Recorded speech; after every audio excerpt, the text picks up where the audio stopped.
going to be doing some wiring on the truck. We're going to have to run some electrical leads. We've got some battery operated stuff, but one of my banes of anxiety is people not rolling up electrical leads or putting them away or leaving them for later and I'll do it tomorrow. There is no, just do it when you got it, when you got to do it.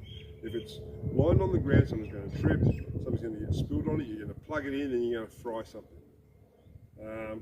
Yes, I really hate having electrical leads lying around. It's not that big a deal.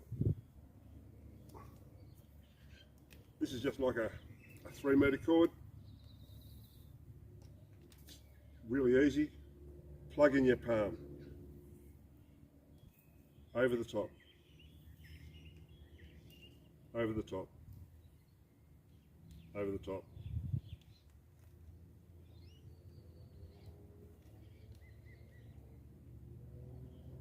Not tight, just together, not hard.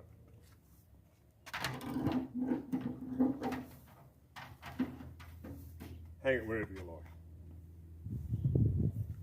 These bigger leads that I have to bloody contend with, because for some reason everybody seems to grab the longest one available.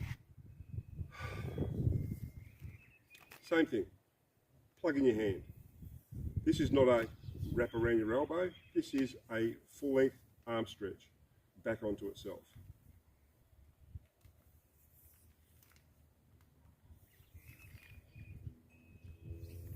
That's all it is.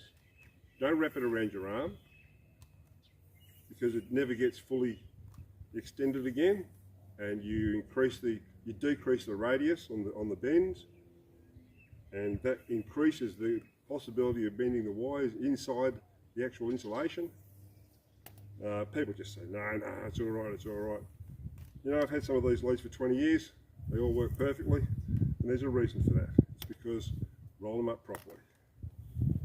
You can grab this last little bit, or you can let go of the whole last loop. It's nothing big, just wrap that around.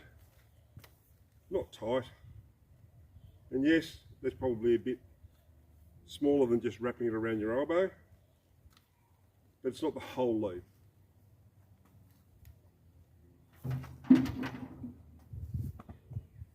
Not that hard, not big a deal. Just get it done, put it away. I'll show you how to do some chains and some ropes and that later. Rich's Garage.